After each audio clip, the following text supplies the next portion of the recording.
परीक्षात कमी मार्क पडले, मुलं आत्महत्या करतात. कोणत्या परीक्षात नापास झाले, मुलं आत्महत्या करतात. एखादी गोष्ट नाही मिळाली, मुलं आत्महत्या करतात. प्रेमभंग झाला, मुलं आत्महत्या करतात. आता एवढं प्रमाण वाढलं आहे, म्हणजे 14-15 वर्षाच्या मुलांचं म्हणा किंवा 7वी-8वीची मुलं यांना म्हणजे लगेच आत्महत्या करतात. तर याला कारण काय? त्याला कारण असं आहे की मुलांचे खेळणे जे खेळत होते मुलं पहिले, लपंडाव म्हणा, म्हणजे खूप असे खेळ होते की त्याच्यामध्ये जिंकणं आणि हारणं होतं.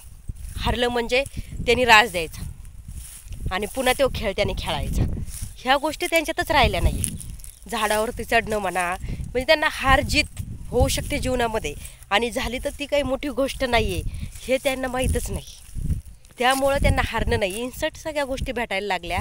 लगेच आईवडील त्यांना प्रत्येक गोष्ट द्यायला तयार असतात की आम्हाला भेटल्या नाही आणि लगेच मुलांना भेटायला पाहिजे.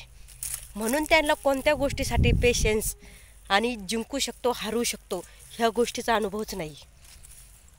त्यामुळं लगेच मुलं आत्महत्या करताय. डॉक्टरच्या परीक्षेत एक मुलगी नापास झाली आणि तिने आत्महत्या केली. म्हणून म्हटलं ह्या गोष्टी अशा कशामुळे होत आहे की कारण मुलं हे खेळण्यामध्येच बिझी नाही आणि त्यामुळे हे आत्महत्या करत आहे. कारण ह्या गोष्टी त्यांनी अनुभवल्याच नाही आहे की हे खेळणं वगैरे असतं आणि हरू पण शकतो, जिंकू पण शकतो. त्यासाठी मुलांना ज्याच गोष्टी द्या त्यांच्यासाठी योग्य आहे आणि काही गोष्टीसाठी त्यांना वाट बघू द्या, तेव्हा त्या गोष्टीची त्यांना किंमत कळेल.